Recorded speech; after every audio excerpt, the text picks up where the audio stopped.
একটি দুর্ঘটনা সারা জীবনের কান্না।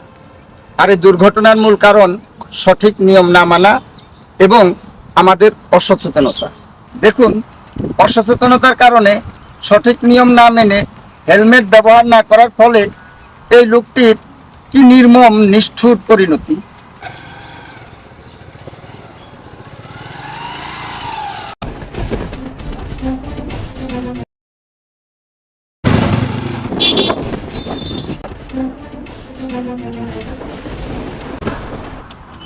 আচ্ছা, ওর মধ্যে কি আছে এমন যা আমার মধ্যে নাই?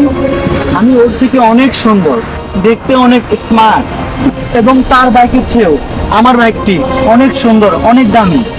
আমি মানছি তুমি ওর থেকে অনেক স্মার্ট, অনেক সুন্দর, এবং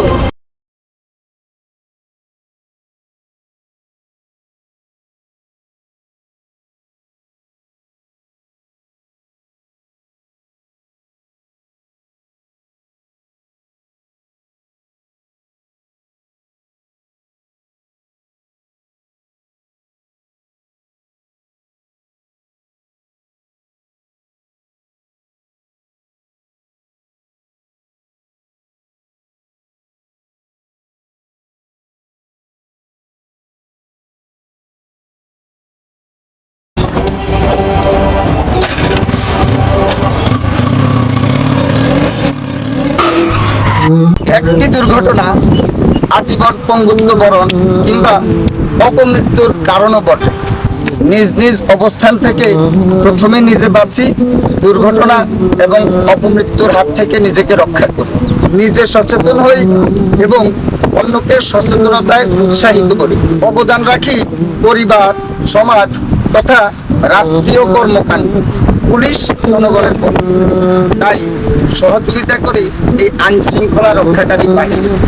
তাছাড়া হেলমেট নিজের নিরাপত্তার জন্যই একান্ত প্রয়োজন। যদি আমরা সবাই সচেতন হই এবং সঠিক নিয়ম মেনে চলি, তাহলেই এই অপ্রীতিকর দুর্ঘটনা রোধ করা সম্ভব। জন্মিলেই মৃত্যু অনিবার্য, তবে সেই মৃত্যু যেন হয় একেবারেই স্বাভাবিক। সৃষ্টিকর্তার প্রতি আমাদের সকলের এই হোক প্রত্যাশা। আজ এ পর্যন্তই। পরবর্তীতে অন্য কোনো সময় অন্য বিষয় নিয়ে আপনাদের সম্মুখে হাজির হব। যদি ভিডিওটি ভালো লাগে তাহলে আমাদের চ্যানেলটি সাবস্ক্রাইব করুন। ধন্যবাদ।